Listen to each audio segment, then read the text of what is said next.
저는 어릴 때부터 룻기 성경을 많이 읽고 좋아했던 것 같습니다. 제가 룻기를 좋아한 이유는 첫째, 짧아서 좋았어요.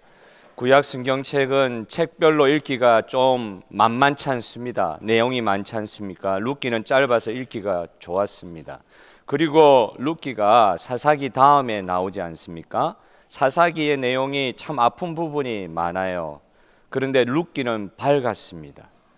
그런데 저번 주에도 우리가 룻기 내용을 좀 살펴보았지만 룻기가 그냥 밝고 좋은 내용만 있는 것은 아니지 않습니까? 룻기는 사실 죽고로 시작했습니다. 그런데 이게 점점 잘 되는 내용으로 나가고 마침내 가장 좋은 결말로 끝나는 겁니다. 마지막 부분에는 어떤 내용이 나옵니까? 우리는 읽지 않았지만 저번 주 숙제하셨습니까? 낳고 이렇게 결말로 끝나는 것입니다. 복음서를 읽을 때와 비슷한 기분이랄까요? 십자가로 끝나지 아니하시고 부활하신 주님으로 승리하셨습니다. 할렐루야.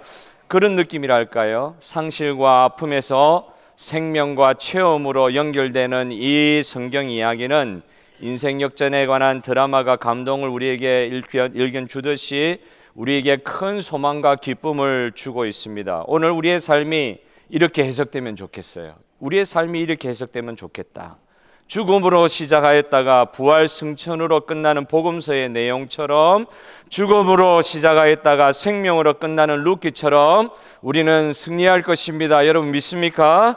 태어나서 시간이 지나면 늙어가는, 마침내는 죽어가고 아파가고 점점 쇠퇴해져가고 점점 무뎌져가고 허무하고 비극적인 관점에서 인생을 보지 않고 가장 좋은 종착점으로 나아가는 삶의 관점을 오늘 성경 말씀을 통하여 회복하시기를 바랍니다. 오늘 인생의 하프타임, 오늘 이 시간 예배 시간이 하프타임이에요. 잠시 멈추고 하나님께 예배하는 이 시간에 점점 나아져가는 우리 인생을 영적인 눈으로 바라볼 수 있는 시간 되기를 축복합니다.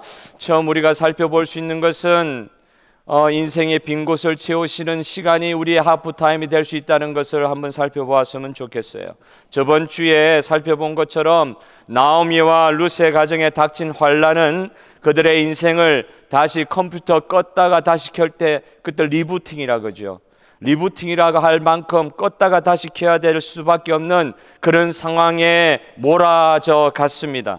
모든 것을 다 잃어버린 처절한 절망의 상황에서 나오미와 룻은 새로운 희망을 돌아간 베들레헴에서 경험하게 됩니다.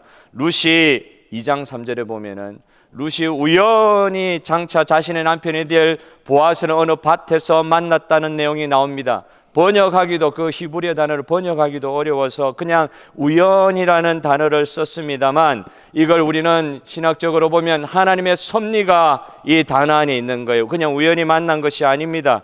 하나님이 앞서 행하시고 우리를 인도하고 계신다 할 때 이걸 섭리라 그래요.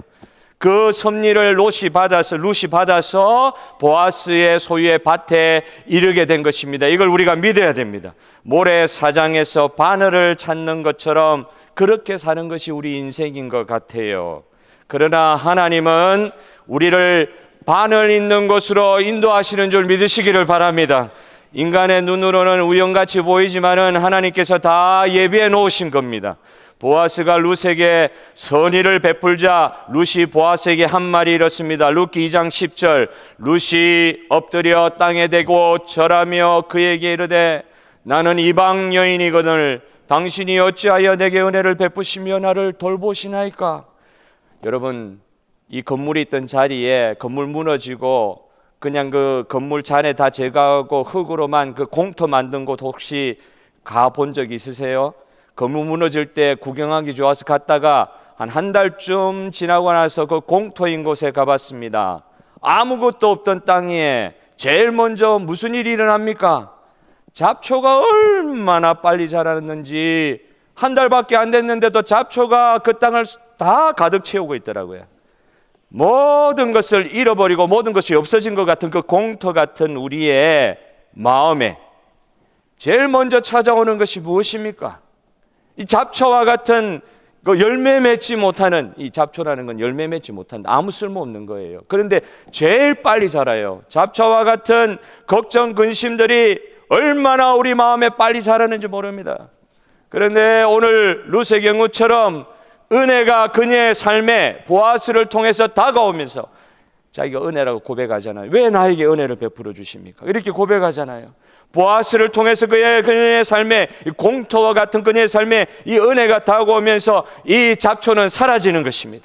잡초가 자라서 자신을 덮도록 우리가 방치해 두면은 우리는 실패할 수밖에 없는데, 육신의 약한 요소들이 우리의 마음속에 자리 잡지를 못하도록, 이 잡초 같은 근심과 걱정들이 자리 잡지 못하도록 제거해야 하는 것이 필요한데, 이게 어떻게 제거되느냐? 우리가 아무리 마인드 컨트롤 해가지고 제거되는 것이 아니라, 하나님의 은혜의 복음을 감격하며 깨달을 때, 그 은혜를 받아들일 때 이 모든 것이 다 비워지는 줄 믿습니다.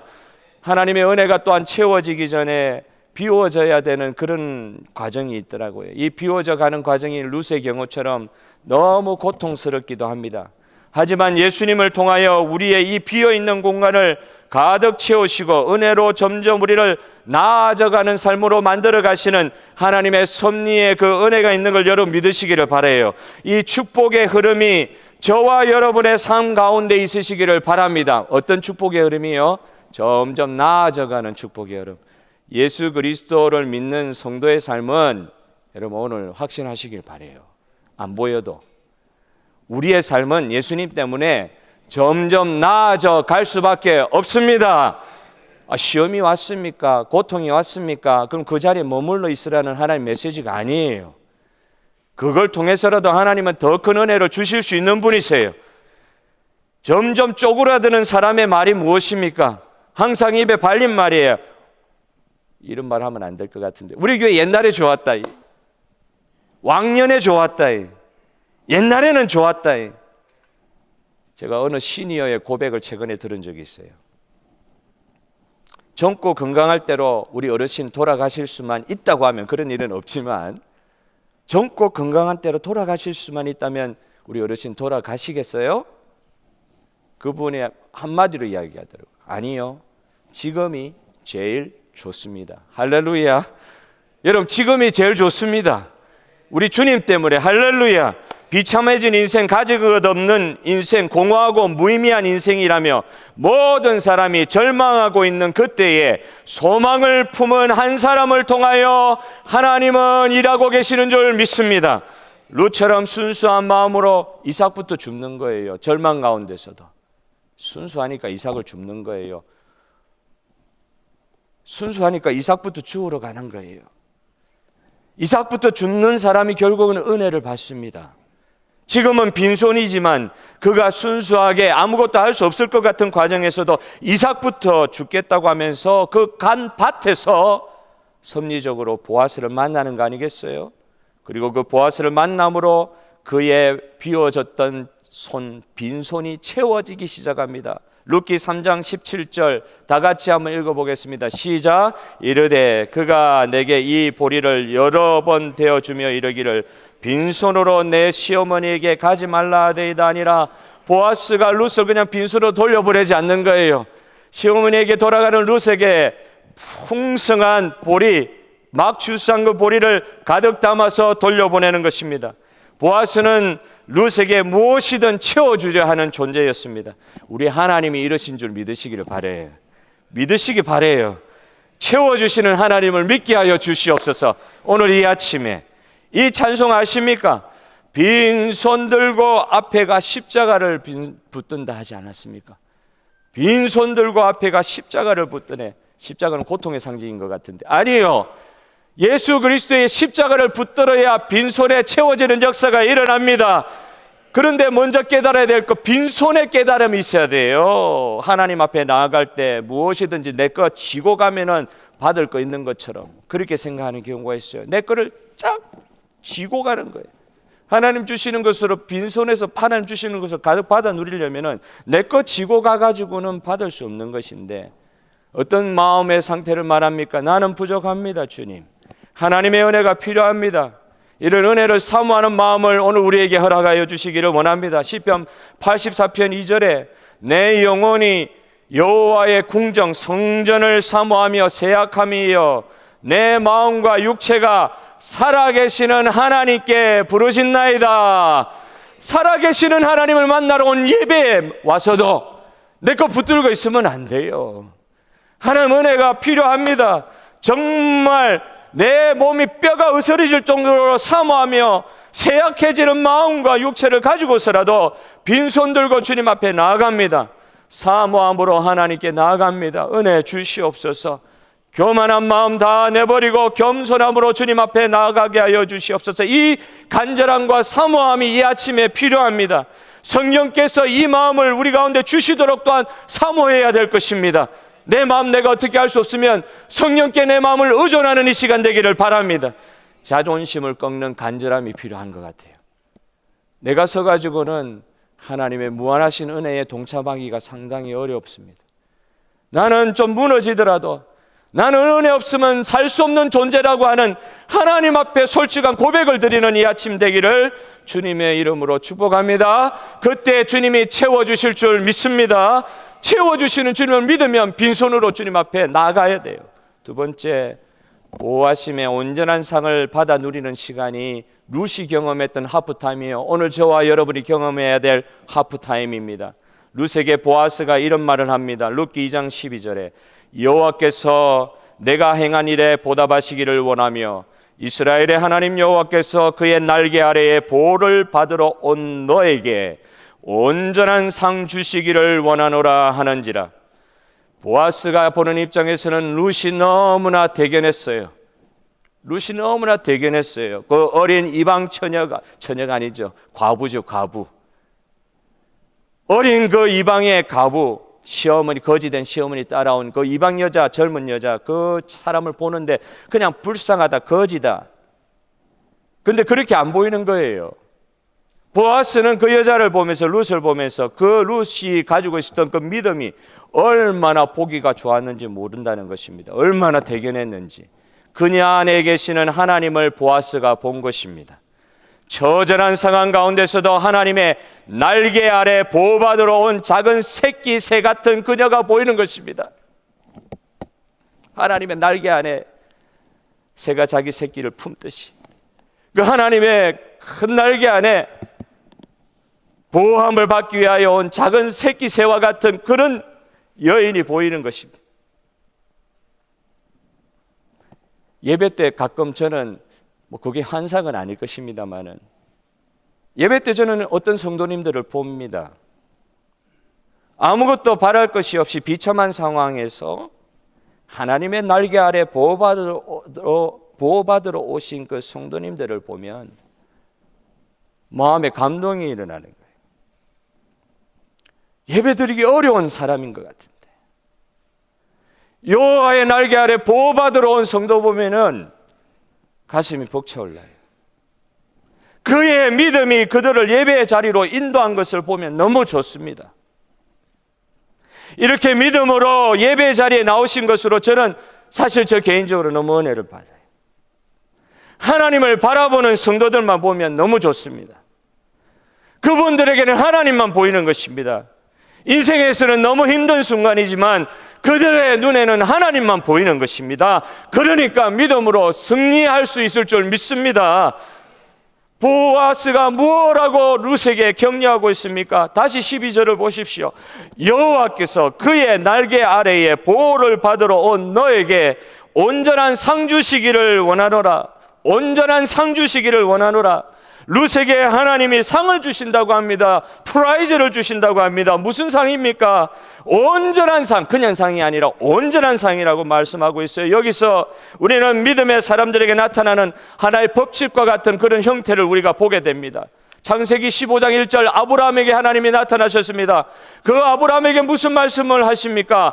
이후에 여호와의 말씀이 환상 중에 아브라함에게 임하여 이르시되 아브라함아 두려워하지 말라. 나는 너의 방패여 너의 지극히 큰 상급이니라 상인이라. 할렐루야. 이후란 말이 무슨 말입니까? 이후에 여호와께서 아브라함에게 나타냈는데 어떤 시기 이후란 말씀입니까? 조카 롯, 이때는 롯이에요. 룻 아니에요. 조카 롯을 구출하는 전쟁을 하고 난 이후라는 말입니다. 모든 사람이 아브라함을 치려하고 롯을 잡아가는 그런 때, 그 적과 전투를 하는 그 자리에서 하나님은 아브라함에게 가장 확실한 소망의 말씀을 주고 계신 것입니다. 내가 너의 방패여 너의 지극히 큰 상급 상인이라. 할렐루야.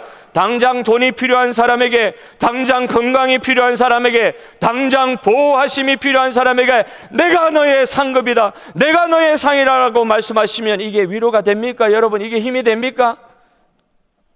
잠깐 표정 변하는 분 한 3분 정도 봤어요. 진짜 당장 돈이 필요한데 내가 너의 큰 상급이라, 내가 너의 상이라 말씀하시는 게 위로가 됩니까? 그런데 여러분, 우리 성도는 알아야 합니다. 일시적인 문제 해결을 위해서 우리는 이거 해결받으면 이걸 구원이라고 우리는 이야기하지 않아요. 바다에서 조난당했을 때 사는 방법이 무엇입니까? 주변에 온천지에 물이 깔려 있잖아요. 바닷물 얼마나 많아요.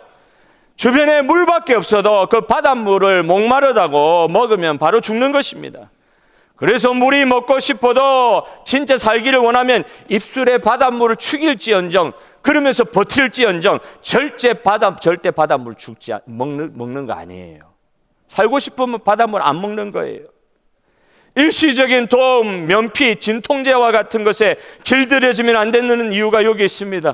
근본부터 완전하게 해결해 주실 그런 의사, 구원자가 우리가 필요한 거 아니겠습니까? 룻의 모든 슬픔과 가난과 아픔은 이삭을 줍는 것만으로는 해결되지 않습니다. 밭의 기쁨은 일시적인 기쁨입니다. 만약 룻이 수년 동안 이삭만 만약 주었다고 하면 그녀는 절망했을 거예요. 매일 이삭만 주었으면 절망했을 거예요. 그러나 그가 보아스를 만남으로 기쁨과 행복을 얻게 된 것입니다.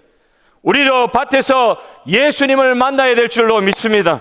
평범한 이방 여인이 밭에서 이삭을 줍다가 거룩하고 영광스러운 창조자의 은혜와 축복을 받은 것처럼, 보아스를 하나님의 은혜로 만난 것처럼, 이것이 그에게 임한 헤세드의 은혜였던 것처럼, 온전한 상급의 은혜였던 것처럼 오늘 저와 여러분에게 이 은혜가 주어진 줄로 믿으시기를 바랍니다. 하나님의 백성에게는 하나님 자신이 직접 큰 상급이 되어 주십니다. 그래서 우리는 더 이상 걱정할 것이 없습니다. 룻에게는 보아스와 같은 존재가 있어야 되었듯이 예수님께서 룻과 같은 우리들을 보아스처럼 보호하시고 지켜주실 줄 믿으시기를 바랍니다. 할렐루야. 예수님이 이 일을 해주시는 거예요. 일시적인 것 갖고는 안 돼요. 오늘 시간도 우리가 예수님 만난 것 때문에 아무리 지금 상황이 슬퍼 보이는 상황이라 할지라도 내가 예수님 만나서 구원받은 그 자체 때문에 주님을 기뻐하고 예배하는 시간 되기를 바랍니다. 사람 보고 상황 보지 마시고 내가 만난 예수님 때문에 행복한 시간이 되기를 바랍니다. 마지막으로 거기에 이어져서 오늘 살펴보아야 될 것은 복음의 간격으로 새로워지고 회복되는 시간이 우리의 하프타임이 되어야 될 것이다. 제가 이 부분에 말씀을 묵상하면서 많이 부딪혔었어요. 룻기 2장 13절에 룻이 이르되 내 주여 내가 당신께 은혜 있기를 원합니다. 나는 당신의 하녀 중에 하나와도 같지 못하오니 당신이 하녀를 위로하시고 마음을 기쁘게 하는 말씀을 하셨나이다 하니라. 룻이 보아스에게 하는 말 한번 보십시오. 뭐라고 이야기합니까?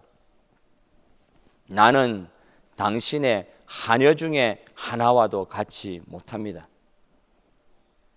자기 실제 상황을 이렇게 솔직하게 이야기하는 거예요. 보아스가 데리고 있던 하녀보다 못한 거지와 같은 나를 왜 이렇게 은혜롭게 대해 주십니까? 저는 룻의 이 말과 태도를 보면서 다른 성경 구절들이 생각났습니다. 이미 저는 설교 전에 했던 설교를 통해서 여러 번 인용했었던 것으로 제가 기억합니다. 사무엘하 9장 8절에 그가 절하여 이르되 이 종이 무엇이기에 왕께서 죽은 개 같은 나를 돌아보시나이까. 무비보셋 알죠? 사울의 손자쯤 되죠. 무비보셋이 벌벌 떨면서 다윗 앞에 와서 한 이야기입니다. 왕궁에서 오라는 소리를 듣고 끌려가듯이 가서 이제 죽었구나 하고 갔는데 벌벌 떨고 있는데 다윗이 그를 헤세드 은혜로 선대해 주니까 이 언약적 은혜란 말이거든요. 사울하고 그 다음 하나님과 사울 앞에서 약속한 게 있거든요. 요나단과 약속한 게 있거든요.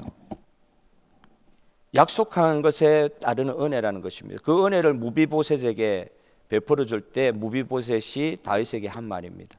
죽은 개 같은 나를 왜 왕께서 은혜를 주십니까? 히브리어로 헤세드를 왜 주십니까?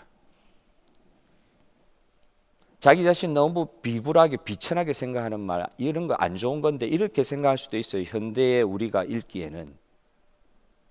근데 이건 무비보셋의 솔직한 심정이에요. 이미 죽은 목숨과 같은 자기의 현실을 뼈아프게 아프게 표현한 말입니다. 이와 비슷한 이야기를 또 신약에 누군가 하고 있어요.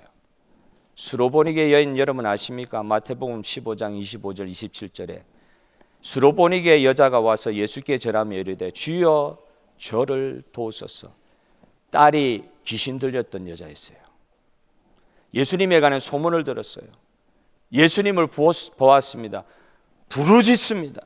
주여 도우소서. 대답하여 이르시되, 예수님께서 이야기를 하거든요. 나는 개, 그 당시 이방인들을 개라고 했으니까 이방인들을 이르는 그 유대인의 말처럼 나는 개에게 은혜 베풀려고 오지 않았다, 이런 식으로 말을 하시는 거예요. 아이고 진짜 너무하시죠.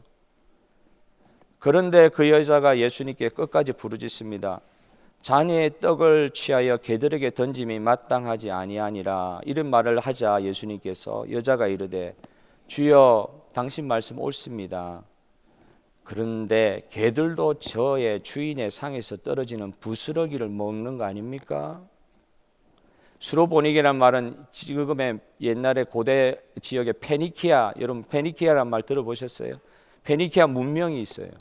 제일 부유한 문명, 철기를 제일 먼저 발명한 문명. 페니키아, 시돈, 두로 이 지역에 있었던 여인을 말합니다. 가장 부유한 데 살았던 사람, 풍요한 땅에 살았던 아마 부자였던 것 같아요. 그런데 귀신 들린 딸을 치료해 달라고 예수님께 나아갈 때 예수님이 모멸차게 이방인에게는 내가 은혜 베풀 수 없다 이렇게 말씀하셨는데도 예수님께 부르짖는 거예요. 물론 예수님은 실제로 그녀에게 모욕 주시려고 이런 말씀하신 거 아니거든요. 우리는 가끔씩 예수님하고 관계 맺을 때 예수님 너무하다 그럴 때가 있는데 수로보니게 여인처럼 이런 지혜가 필요합니다. 나를 모욕 주시려고 이러는 예수님의 본 마음 우리가 좀 센스, 눈치를 채야 될 것 같아요. 예수님은 모욕 주려고 그러신 게 아니고 그녀의 이 수로보니게 여인의 믿음을 보시고자 한 것입니다. 예수님이 우리에게 보고자 하는 유일한 것은 우리의 믿음인 줄 믿으시기를 바랍니다. 할렐루야. 예수님 우리에게 딴 거 안 보세요. 예수님이 우리에게서 유일하게 보고 싶어 하는 건 믿음밖에 없어요. 믿음 보시고자 하는 거예요. 그녀의 믿음을 보시고자 이런 말씀하신 거예요.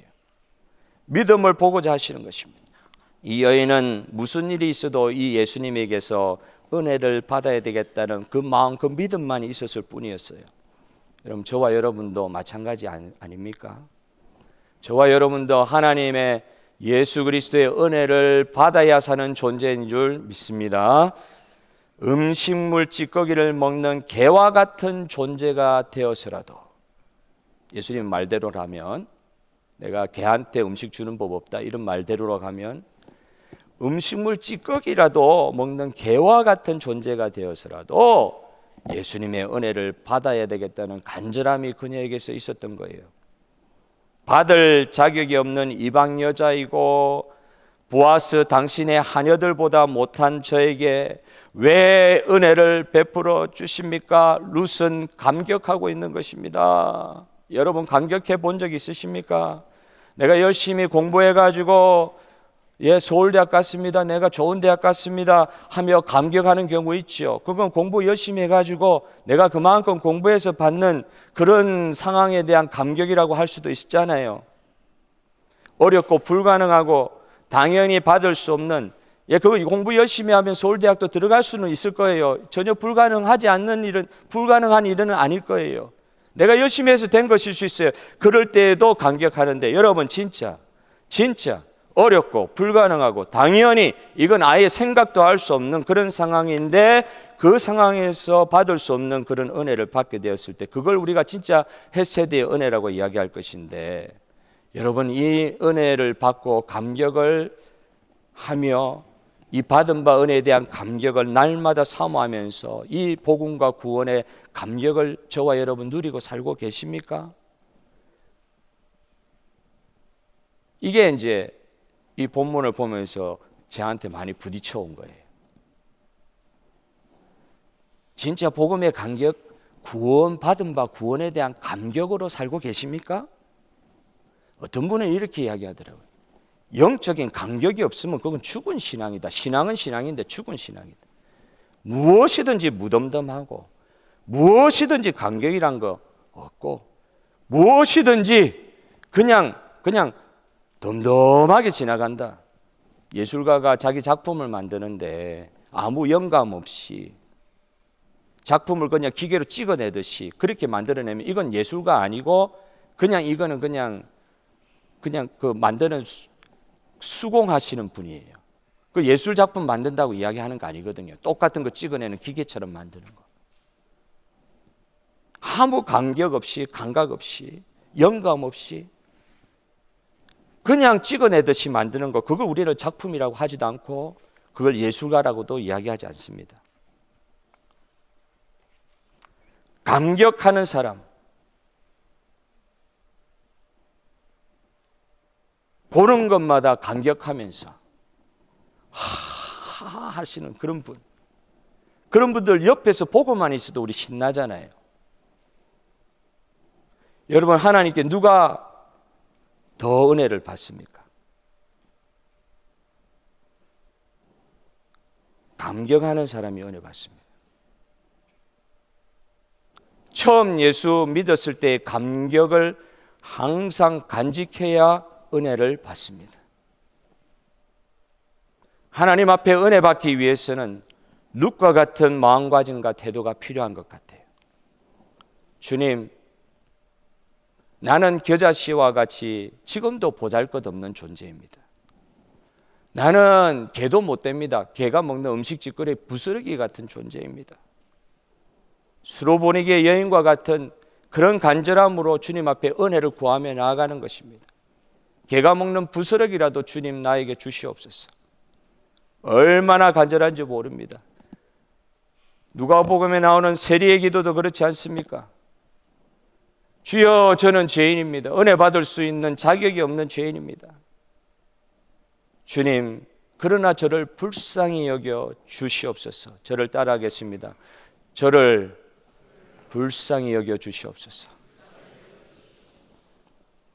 우리가 된 줄로 생각하면 하나님께서 불쌍히 여겨 주실 이유가 없잖아요.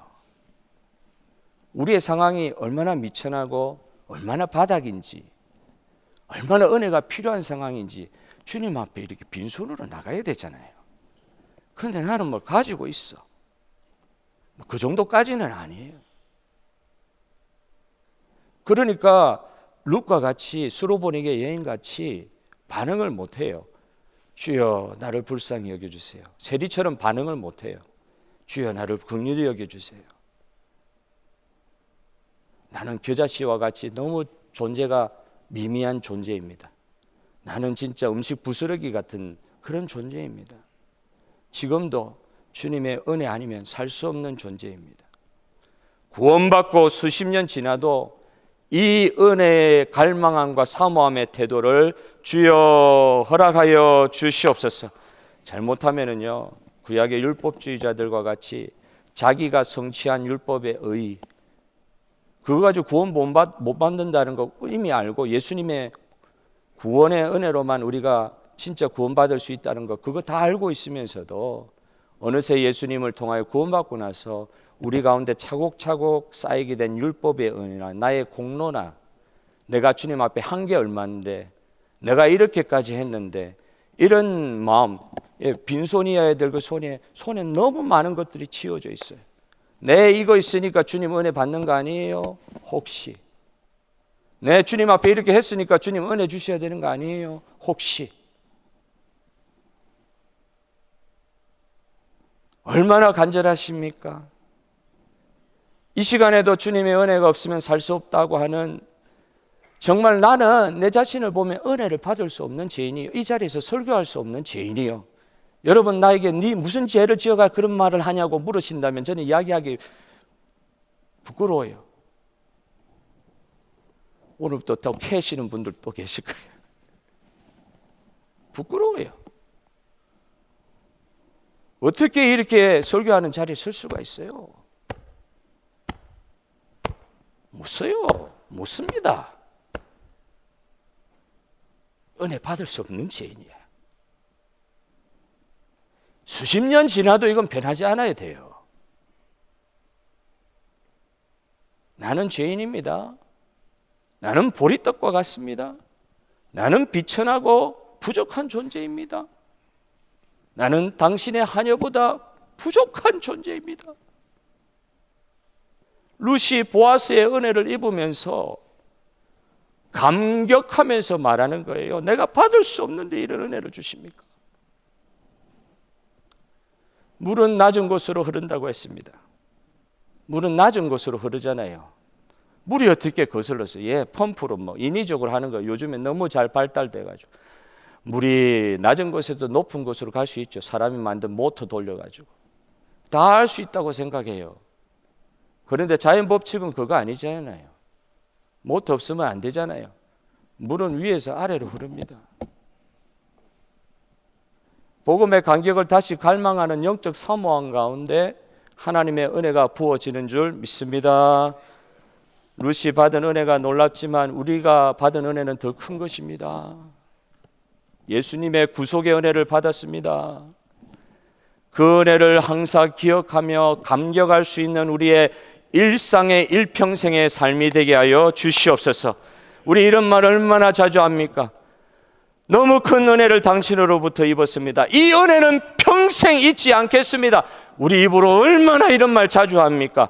이 은혜는 평생 잊지 않겠습니다.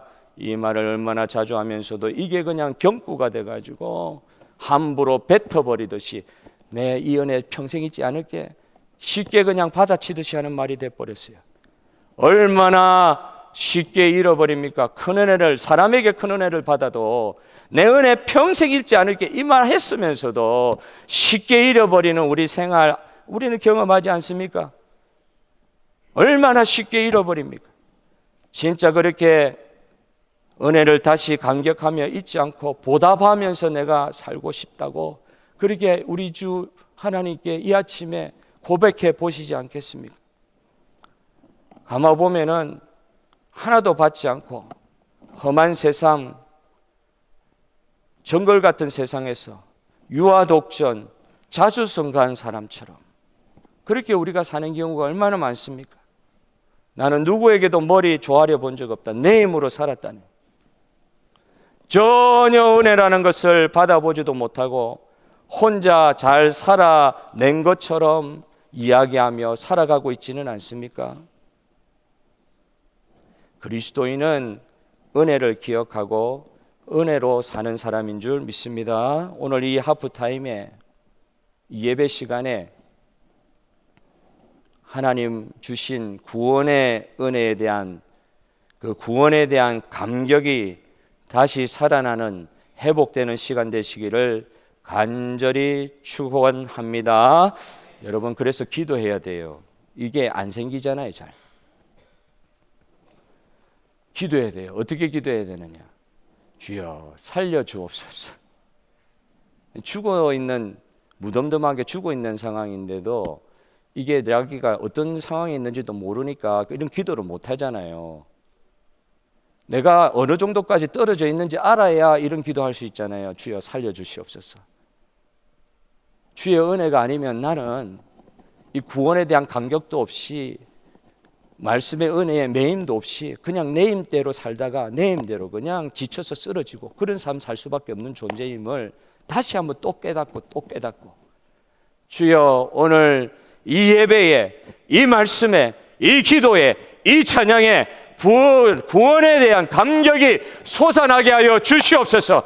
언젠가 내 마음 가운데 내가 했으니까 주님 앞에 은혜 받을 만하다 이런 마음 말로는 못해도 우리 마음 가운데 있어도 그만 없어도 그만, 은혜 있어도 그만 없어도 그만, 그냥 어느 정도 살 수 있습니다, 이런 마음으로 혹시 오늘 살고 있다고 하면 이게 우리의 죽은 상태단 말이에요.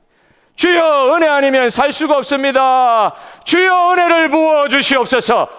날마다 은혜를 부어 주셔서 화석과 같이 마른 뼈와 같이 변화된 나의 심령에 복음의 감격을 허락하여 주셔서, 복음의 감격을 허락하여 주셔서 주여, 은혜 아니면 살 수가 없습니다, 이런 은혜를 다시 한번 회복시켜 주셔서 날마다 사모함으로 주님 앞에 나아가는 주의 백성들에게 룻에게 허락하셨던 한없는 헤세드의 은혜, 언약의 은혜, 변함없는 은혜, 우리의 죄악에도 말미암아 쏟아부어 주실 수밖에 없는 살아계신 하나님의 그 놀라운 은혜 오늘 받아 누리실 수 있을 줄 믿습니다. 이 하프타임, 이 예배 시간에 하나님의 주신 은혜에 대한, 복음에 대한, 구원에 대한 감격이 살아나고 회복되는 시간 되게 하여 주실 줄 믿습니다. 그래서 기도해야 됩니다. 그래서 살려주시기를 기도해야 됩니다. 은혜를 주옵소서 기도해야 됩니다. 간절히 주님께 매달려야 합니다. 주님은 이 간절한 자들의 기도에게 그냥 외면치 아니하시고 베풀 만한 은혜와 자비를 풍성에 약속하신 대로 부어주실 줄 믿습니다.